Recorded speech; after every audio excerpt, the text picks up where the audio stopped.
ভবিষ্যৎ প্রজন্মকে তো আমার সঠিকভাবে গড়ে তুলতে হবে তাদেরকে, যাতে তারা ভবিষ্যতে এই দেশটাকে গড়তে পারে, সামনে নিতে পারে, গড়ে তুলতে পারে। একটা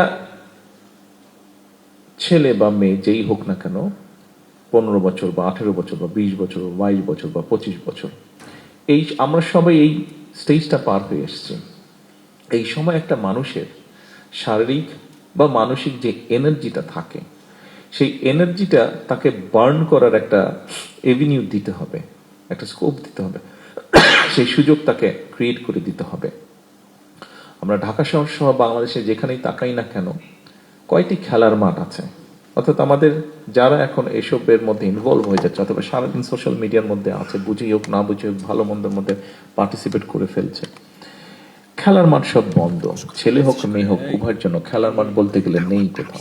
আচ্ছা, তারপরে আপনি যতই শিক্ষিত হন, আপনার মধ্যে যদি কালচার না থাকে, আপনি কি সিভিলাইজড দাবি করতে পারবেন না? নিজেকে অসম্পূর্ণ রয়ে যাচ্ছে। আপনার শিক্ষা যে বিকাশ, সেটা আপনি সম্পূর্ণভাবে ফুটে দিয়ে তুলতে পারবেন না যদি আপনার মধ্যে কালচার না থাকে।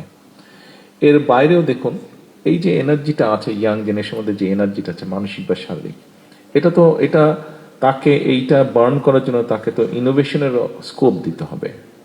আমরা সেই জন্যই যেটি আমরা করছি, সেই জন্যই আমরা করার চেষ্টা করছি।